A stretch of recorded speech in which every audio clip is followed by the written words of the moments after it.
Esto es Radio Sefarad y estas son las noticias. Comenzamos con los titulares de hoy. Israel abate a 4 terroristas armados y uniformados que pretendían traspasar la valla de seguridad desde Gaza. Trump vuelve a hablar del acuerdo del siglo y que se dará a conocer tras las próximas elecciones israelíes. Israel detiene a 23 sospechosos en una redada en Cisjordania en busca de armas ilegales.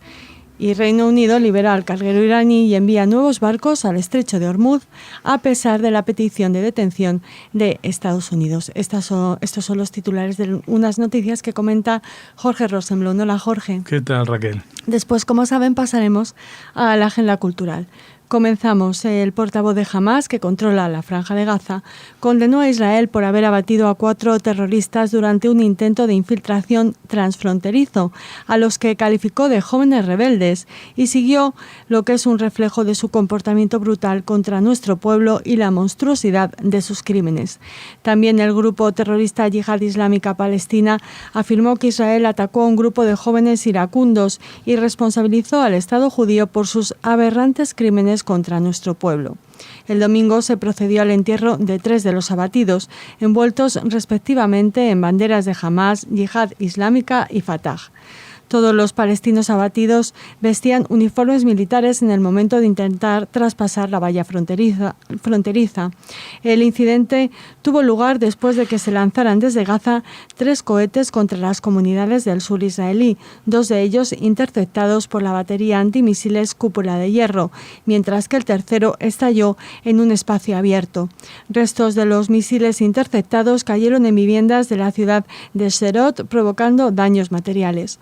No hubo heridos graves, pero sí leves al correr a los refugios.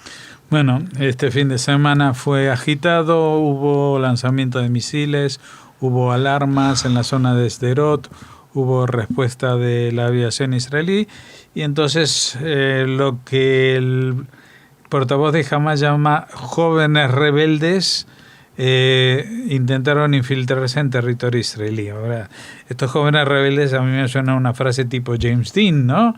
Pero vamos a ver, son 4 personas con uniformes militares, instruidos militarmente, con armas, y que pueden ver en el vídeo perfectamente claro que los tenían ahí, con lo cual pues hubo ahí el disparo, creo que fue de un tanque, y se acabó la historia. Entonces murieron como patriotas de no sé qué.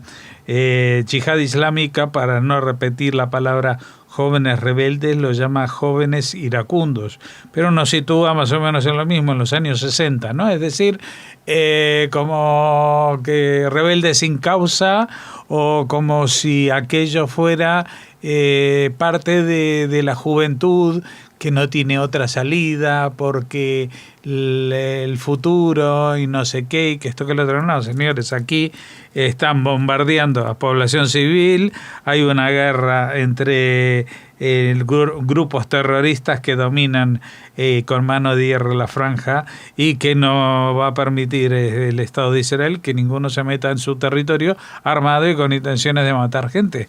Esto va a pasar en Israel, y va a pasar en España, y va a pasar en Francia, y va a pasar en China y en cualquier lugar del mundo. Si tú estás en una frontera y alguien intenta pasar con armas y atacándote, pues o te defiendes o despídete de tu país, ¿no? Digo yo. Ahora, lo tragicómico de todo esto es que al principio solamente habían encontrado 3 cadáveres, luego encontraron el 4, con lo cual el entierro multitudinario fue de 3. Y cada uno de ellos llevaba su bandera para que no se pelearan y estuviera representada toda la sociedad palestina. ¿Quiénes son la sociedad palestina representada? Pues Hamás, Yihad Islámica y Fatah, que es el grupo moderado que gobierna en Ramallah y con el cual todo el mundo, especialmente en Europa, dice hay que hablar con esto porque son moderados, porque son no tienen nada que ver con los de Hamás, son los únicos que pueden frenar el terrorismo. No, también son terroristas. Las brigadas del Aqsa de Fatah actúan de la misma manera. Lo que pasa que no siempre tienen mucha gente en la Franja de Gaza, porque no olvidemos que han masacrado, los de Hamas hace 12 años, han masacrado a casi todos los que había de Fatah. Entonces no les queda mucha gente para enterrar con banderas, pero ahora este gran momento de la reconciliación palestina es cuando se unen como una voz al grito de matar al judío. Ese es el único signo de identificación que puede tener, o de identidad que tiene hoy en día la causa palestina, porque hasta la bandera de Jordania con una estrella de más o de menos. Todo lo demás son cuentos chinos, y cada vez estos cuentos son menos chinos y menos tienen nada en lo que apoyarse. Seguimos, os recuerdo, en una situación de cese de fuego con Israel, mediada por Egipto y por otros países árabes de la zona, pero de vez en cuando, pues como en este fin de semana, se le escapan de entre los dedos 3 cohetes dirigidos hacia zonas civiles pobladas en el sur de Israel. Uno fue a caer en tierra de nadie, en tierra deshabitada. Otros 2 tuvieron que ser interceptados en el aire, y por ello cayeron restos en la zona que produjeron lesiones a una señora, y el resto de las lesiones, aparte de las psicológicas de estar prácticamente día sí y día no corriendo con los niños, con bebés o con lo que sea, porque tienes 15 segundos para llegar a un refugio, pues hay mucha gente que tiene estas pequeñas heridas de guerra que nadie va a considerar como esguinces, ataques de histeria, ataques de pánico, vigilias y formas de llevar que nadie sabe en cómo van a repercutir en el futuro de estos chicos que crecen en esta ciudad, en Sderot, y en todo lo que es rodeando, todo lo que rodea la Franja de Gaza. No sabemos si van a ser jóvenes rebeldes o iracundos. Continuamos. El presidente de Estados Unidos, Donald Trump, manifestó que el largamente esperado plan de paz de su administración, el llamado Acuerdo del Siglo, no será difundido hasta después de las elecciones en Israel, el próximo 17 de septiembre, aunque advirtió que podría difundir con antelación pequeñas partes del mismo. Muy probablemente, los estadounidenses esperarán hasta que el vencedor de las próximas elecciones israelíes forme el nuevo gobierno, lo que podría llevar varias semanas. El componente económico del plan fue difundido en la conferencia de Bahrein en junio pasado, pero la divulgación de sus aspectos políticos ha sido postergada hasta la conformación del nuevo gobierno en Israel. Mientras tanto, la autoridad palestina rechaza de plano cualquier negociación encabezada por la administración Trump, tras la decisión del presidente estadounidense de trasladar la embajada de Estados Unidos a Jerusalén y reconocer a la Ciudad Santa como la capital de Israel. Bueno, todo el mundo ya tiene que ir recordando, el 17 de septiembre hay nuevas elecciones en Israel, las hubo el 9 de abril, el encargado de formar gobierno por el presidente, el actual primer ministro en funciones, Benjamín Netanyahu, no consiguió obtener una mayoría absoluta. Por lo tanto, decidió convocar elecciones. El presidente tampoco convocó a ningún otro partido para que lo intentara hacer, porque era perder tiempo, pues se sabían cuál era el equilibrio de fuerzas. Y aunque las encuestas puedan variar de aquí a un mes, que es lo que queda, un poquito arriba, un poquito abajo. Ahora dicen que el Likud 31, pero Cajol Labán también tienen 31. Y entonces Israel Beiteinu, que tenía 5, va a tener 11 y va a tener la llave para decidir si gobierna Netanyahu o gobierna una coalición más centrista. Pero para que gobierna una coalición más centrista, pues toda la derecha estaría en contra y tendrían que conseguir por lo menos la abstención incluso de los partidos árabes, cosa que tampoco es nada sencilla. Los que vivimos aquí en España sabemos de lo que son las dificultades de formar gobierno en las últimas elecciones, y en Israel la cosa hasta ahora no era así, pero esto pinta que puede ir para largo.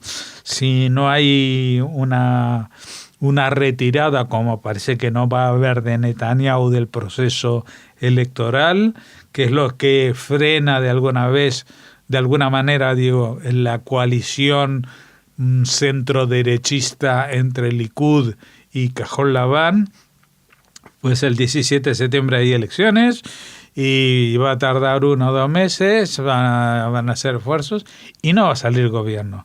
Lo que sí estamos seguros, o sea, no sabemos, no puedo afirmar que no va a haber gobierno en Israel, de la misma manera que no se puede afirmar hoy en día que en septiembre también en España vaya a haber o no gobierno. Lo que sí podemos afirmar es que jamás, mientras vivamos y tengamos menos de 300 años de vida, conoceremos el famoso acuerdo del siglo. Yo creo que lo que tendrían que ya llamarlo es acuerdo del siglo XXII, para ir aclarando las cosas, porque nunca un acuerdo del cual se ha trascendido han trascendido tantas historias contradictorias, pues se ha postergado tantas veces y parece que todo gira en torno a que en Israel gobierne Netanyahu, porque otra que podría ser es ¿qué pasa si el 17 de septiembre por H o por B no gana Netanyahu? O el que arma gobierno lo hace solamente sin Netanyahu y entonces Trump no tiene la misma empatía y el mismo feeling, y entonces su acuerdo del siglo tiene por una parte a los palestinos que no quieren ni hablar del tema y a los israelíes que van a decir, pero esto de qué va, no sabíamos nada de lo que estaba tramando usted con Benjamín Netanyahu, que es el que parece que sabe algo, pero yo que sé cualquier cosa, me imagino que la que más sabe de esto, aparte del propio Trump y Netanyahu, seguramente es Ivanka, la hija, porque Jared Kushner está de aquí para allá viajando con Jason Greenblatt. Yo a Jason Greenblatt no sé por qué le supongo más discreto en sus relaciones familiares que a Kushner, pero esto es una película realmente que tiene más secuelas que la Guerra de las Galaxias del siglo XXI. El ejército y la policía de Israel llevaron a cabo una serie de allanamientos en busca de armas ilegales en las localidades palestinas de As, Samu y Dura, en el área de Hebrón, al sur de Cisjordania. Durante el operativo se incautó una metralleta automática del tipo Carlo, 2 pistolas y cargadores. Los soldados israelíes también confiscaron armas de fabricación casera en la localidad de Beit Rima, más al norte. Los sospechosos fueron derivados para un interrogatorio. En total se practicaron detenciones de 23 palestinos sospechosos de participar en acciones de violencia y terrorismo. Sí, claro, uno dice, hay estos soldados israelíes y los policías israelíes hostigando a los pobres civiles palestinos, porque esto no es en la zona, voy a repetir en breve, después de los acuerdos de Oslo se designaron 3 zonas en Cisjordania, una de control absoluto israelí, otra de control absoluto palestino y otra de control conjunto, ¿no? Estas acciones militares han tenido lugar en la zona de acción de control palestino absoluto, que no son por ello habituales de todos los días, porque si no, pues los israelíes seguramente tendrían detenciones menos con menos cantidad de gente junta, más escalonados, y que llegarían a detener a la gente incluso antes de tener las armas acabadas, cuando las están diseñando, porque las están fabricando de forma artesanal. Quiere decir artesanal, talleres de tornería donde se fabrican los cañones, los disparadores, se usan balas estándar de Carl Gustav, que es un arma un poco antigua, pero que tiene un calibre que se ajusta a la medida de estos torneros, y con esto se fabrican armas cortas, armas largas, medianas, bombas de tornillos, bombas de tubo que se llama, vamos, toda una industria.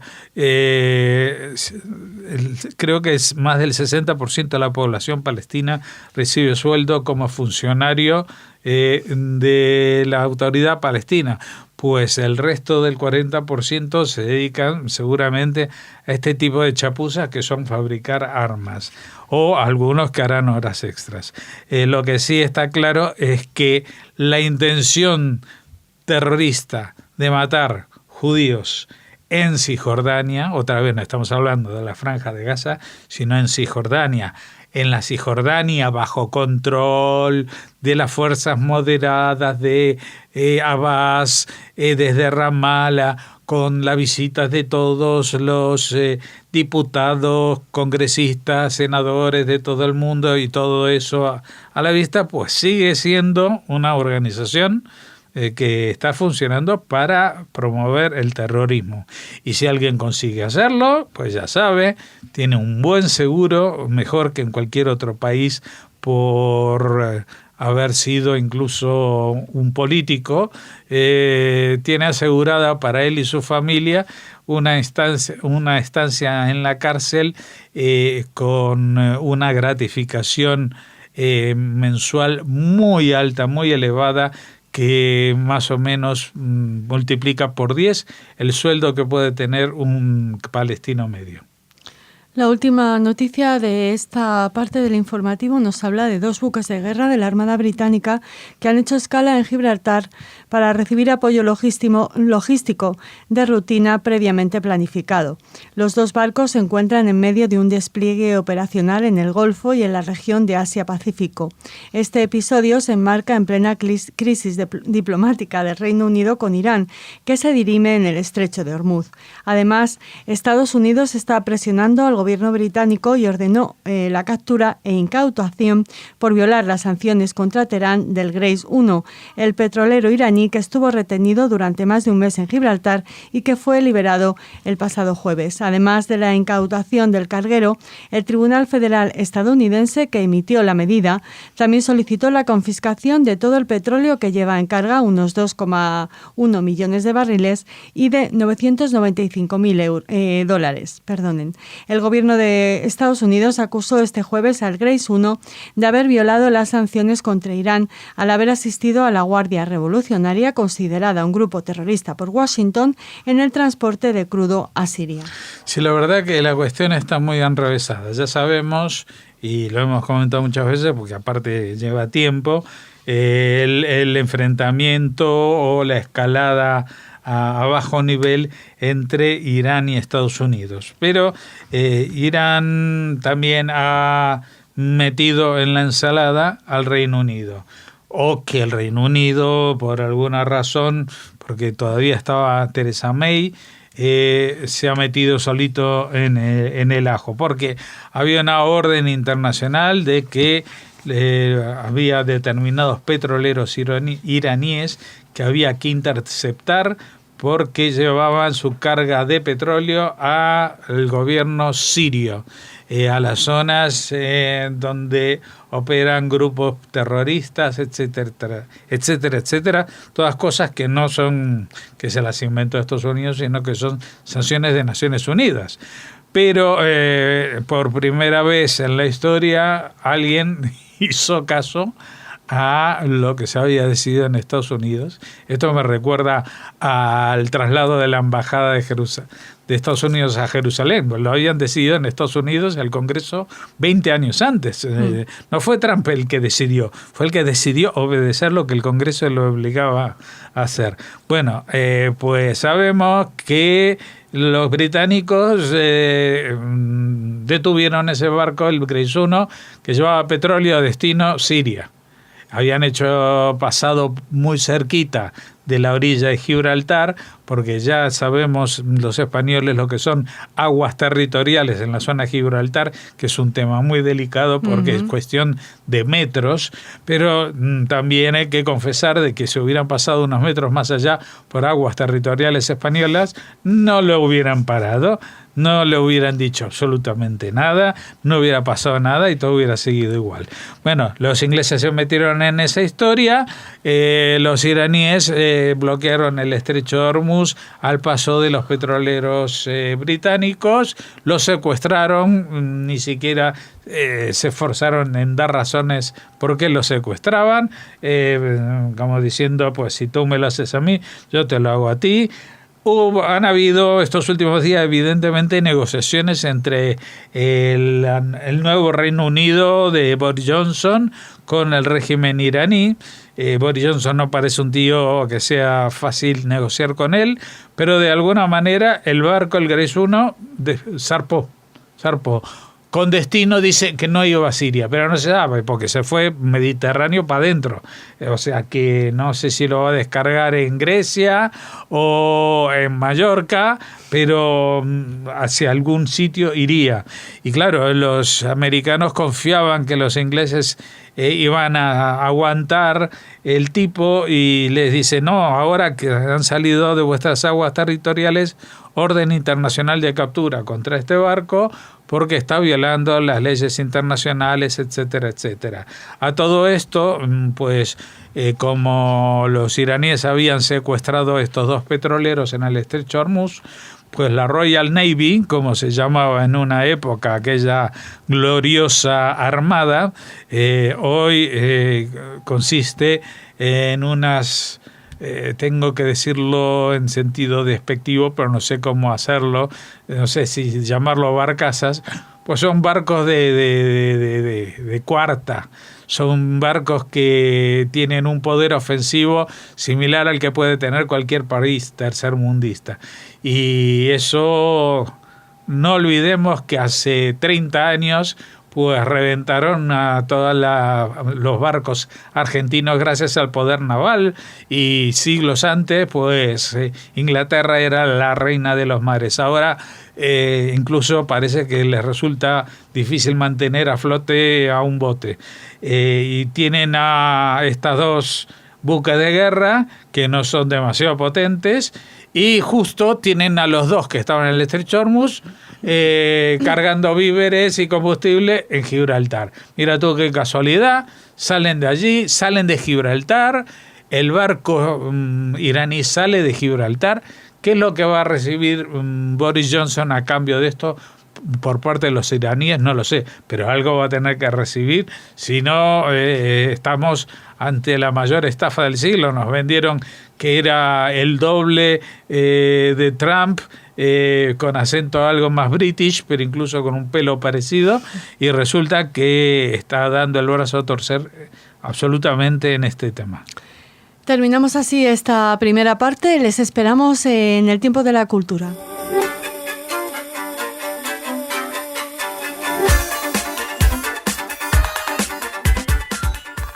A que no han tenido que esperar mucho, ¿no? Ya estamos aquí. La cultura llega pronto. La cultura viene rapidísimo. Estamos en agosto, el mes de las terrazas y los chiringuitos, y hay que atender a mucho público, hay que hacerlo todo rápido. Todo muy rápido. Noticias culturales, ¿qué tenemos? Nos vamos a Marchena, en Sevilla. Marchamos a Marchena, porque allí se van a celebrar las primeras jornadas por la memoria sefardí. La asociación Bisefará, el legado sefardí, que conocemos aquí en Radio Sefarad, hemos hablado con su responsable, Pepa Rull, bueno, pues ha organizado junto con el Ayuntamiento de Marchena estas primeras jornadas por la memoria judía y sefardí de esta localidad, que tendrán lugar los próximos 23 y 24 de agosto. Con estas jornadas, Marchena da la bienvenida a los miembros de la familia de Marchena, descendientes de los judíos y criptojudíos de la localidad, que hoy se encuentran dispersos por el mundo. Se dice que existe en torno a 1 millón de personas repartidas entre Holanda, Colombia, República Dominicana, Estados Unidos o Perú. Hola. Que se apellidan de Marchena. ¿Tanta gente de Marchena? 1 millón de personas se estima. A lo mejor es una estimación optimista o exagerada. Yo creo que sí, porque vamos, yo tampoco me he cruzado con tanta gente que se llame Marchena, pero bueno, sigamos. Bueno, sea el número que sea, están todos invitados. Lo cierto es que todos están invitados a estas jornadas, también los visitantes de esta localidad sevillana y los que viven ahí, y que esta cantidad de personas que no determinamos descienden de una de las familias más importantes e interesantes de criptojudíos que se convirtieron forzosamente al cristianismo tras el decreto de expulsión. Llegaron desde Sevilla, pasaron a Portugal, de allí a Ámsterdam y de allí a lugares como por ejemplo Curazao. Bueno, seguiremos esta noticia porque a mí me interesa saber la semana que viene a ver cuántos Marchena aparecieron por ahí, porque lo del 1 millón ya es una apuesta demasiado alta, pero yo me conformaría que sería un éxito que vinieran más de 5.000 marchenas que apareciesen por ahí. Bueno, pero muchísimo éxito. Eso sí que es una estimación optimista. Claro. Pero bueno, oye, nunca se sabe. Cuando se han reunido los Bejar, Bejarán, han sido estamos hablando del 0,5%, no pido más. Bueno, seguimos. Les hablamos ahora de una polémica que se ha desatado porque Art Spiegelman, ya saben, el creador de la novela gráfica Maus, el premio Pulitzer, fue invitado por la Marvel para que participara en un libro sobre historietas cómicas que preparaba la editorial para homenajear esa edad de oro que se desarrolló entre 1939 y 1949. Entonces, Art Spiegelman lo que hizo en su participación en este libro homenaje, se comparte una colección de antiguas tiras cómicas del Capitán América y su acérrimo antagonista Cráneo Rojo, cuyo simbolismo era paralelo en aquel momento al de Adolf Hitler. Y lo que ha hecho Art Spiegelman ha sido equiparar de alguna manera a Cráneo Naranja con Donald Trump. ¿Qué pasa? Que por lo visto el principal accionista de la Marvel en este momento es el multimillonario Isaac Perlmutter, que es uno de los principales donantes de la reelección de los fondos para la reelección de Trump en 2020. Entonces invitaron desde Marvel a Spiegelman a que retirara esta comparación y él decidió a su vez retirarse del proyecto. Le dijeron que esa referencia debía ser eliminada y que no, que se quería entrar en política. Esa era la versión de Marvel. Y lo que ha dicho Art Spiegelman en declaraciones a The Guardian es que nunca he pensado que soy muy político, pero cuando quise usar una referencia y escribí Cráneo Naranja, me di cuenta que tal vez he sido irresponsable por ser bromista con una verdadera amenaza en la que vivimos actualmente y por ello decidí retirarme del libro. Yo siempre he respetado mucho a Art Spiegelman y su arte, pero me parece que lo que en este caso ha hecho y se ha tratado de excusar es una banalización de la Shoah, O sea, a mí me parece muy bien. Sí, por eso se ha retirado. Claro, es que vamos a ver, una cosa es decir de Trump las barbaridades que quieras, pero ponerlo al mismo nivel que Hitler ya es pasarse más de 3 pueblos. Sí, él por eso se ha retirado del proyecto, no sin antes decir que apuntar a ese conflicto de intereses que puede tener el director de operaciones de Marvel, Isaac Perlmutter, y declarar que todo lo que se está viviendo en estos últimos tiempos, recuerda mucho al ascenso del fascismo en los años 30. O sea que no solamente que se fue, sino que se fue diciendo otra barbaridad. Bueno, está diciendo de que el poder judío de Ariel Perlmutter... No es que sea judío, es que es accionista de... que dona fondos a Trump. Sí, o sea que el poder económico de un judío es el que determina que su caricatura sobre Trump no aparezca. Bueno, pero creo que lo haría de igual manera si no fuera No, judío. Se habla del conflicto de intereses. Es que a mí me da igual si el antisemitismo viene de parte de un nazi que de un judío. Incluso de un judío tan glorioso como puede ser Art Spiegelman, que haya escrito Maus. No se puede poner y decir que porque los intereses económicos de alguien que está apoyando la candidatura de alguien, eso los hace más cercanos al nazismo y ponerlos al mismo nivel. Yo aquí no me habéis oído hablar maravillas del presidente Donald Trump, ni voy a hablar nunca de defender el fascismo, pero lo que no se puede defender es tampoco que nosotros, los judíos, utilicemos el hecho de ser judíos para acusar a cualquiera de ser un nazi. Ya, pero no creo que... O sea, estoy de acuerdo contigo en que no se puede equiparar a Donald Trump con Hitler, pero no creo que Art Spiegelman haya acusado al director de operaciones de Marvel por ser judío, sino simplemente por ser donante de Trump. Pero entonces, ¿para qué lo menciona? Porque si lo saca a colación... Porque entra en un conflicto de intereses. No puede atacarse en su publicación a alguien a quien le estás donando dinero, pero bueno... es mi opinión. Lo está atacando diciendo, y encima este señor que está apoyando a al cabeza naranja, es judío. No, él no ha dicho que sea judío o que no lo sea, que es donante.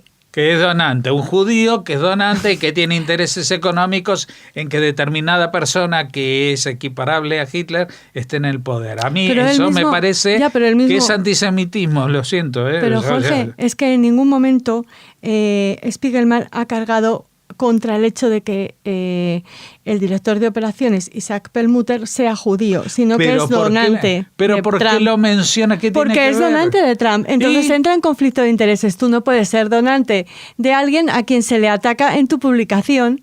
Y por eso él cree que le han pedido que se retirara, no por el hecho de que el director de operaciones sea judío. Que puede ser también, pero... Mira, yo ya he dicho lo que pienso y tampoco vamos a hacerle perder más tiempo a la audiencia. No, porque... Una discusión entre nosotros, pero el hecho de sacar a colación a alguien y decir que por el hecho de que él es el donante, da la casualidad que menciona a alguien que es judío... No, ¿cómo que no da la casualidad? A ver, no es casualidad, es que él, yo creo que lo hemos expuesto con claridad, cómo pensamos los dos y que los oyentes saquen sus propias conclusiones. Para mí, lo siento, Spiegelman, al rincón a pensar, porque lo que has hecho, te digo, aunque seas el gran transformador visual del que trajo al mundo del cómic lo de la Shoah, que le valió el Pulitzer y todo lo que sea, eso no lo justifica y no lo pone en posición por eso se ha retirado. de hacer expresiones de este tipo, a mi forma de ver, antisemitas. Y no lo digo por lo que dice de Trump, sino porque mete a Perlmutter en el medio. Pero que hubiera metido a cualquier director de operaciones, sea judío o no por el hecho de ser judío, sino porque dona a Trump. No porque no menciona a John Force o a Juan Axon. Pues que es el director de operaciones el que ha tomado la decisión de pedirle que se retirara. ¿Tú has visto alguna vez a alguien que protestara y diera el nombre de un director de operaciones que no tuviera nombre judío y por eso tuviera intereses encontrados en temas como este? Hombre, no soy una experta en los donantes de Trump, pero de verdad que creo que en este caso... Spiegelman no lo hace porque sea judío, sino porque es donante. Ha quedado claro lo que pensamos cada uno, por eso digo, no nos vamos a extender. Y además más. tenemos que hablar de la carne cultivada. Venga, rapidito, porque dijimos que hoy servíamos rápido y nos hemos liado. Bueno, contarles que la startup israelí Aleph Farms ha logrado crear un filete de células procedente de células madre de una vaca viva, Con lo cual se ha ahorrado el sufrimiento, el sacrificio del animal, todos los costes de fertilizantes, de vacunas, de químicos. Solamente el sufrimiento de los donantes del proyecto, porque ese filete debe haber costado como $50,000. Bueno, pues estás muy acertado en esta ocasión, porque en concreto el filete, que dicen que el aspecto, ya lo ven en la foto, es de un filete normal y corriente, y que también el sabor y el gusto es como el de la carne normal, ha costado $50. $50 nada más. Solo. Bueno, el filete, un filete. No, pero eso es muy barato, ¿eh? Eso es muy barato. Están trabajando con el Technion para seguir... No. Oye, que con de $50 a 5 céntimos se llega muy fácil, mucho más fácil que de $50,000 a $50. Bueno. No, el tema, mi pregunta es... Sí. Los animalistas, con esta técnica que no van a matar animales... ¿Van a comer carne o van a seguir en la suya? Te veo muy polémico, Jorge Rosenblum. Vamos a despedir informativo. Este lunes me desperté con el pie muy izquierdo, así que... Bueno, despedimos así este informativo con la pregunta de Jorge Rosenblum en el aire. Mañana, Les señores esperamos. animalistas, ustedes me dirán cuando coman una hamburguesa que es vegetariana pero hecha con células madre.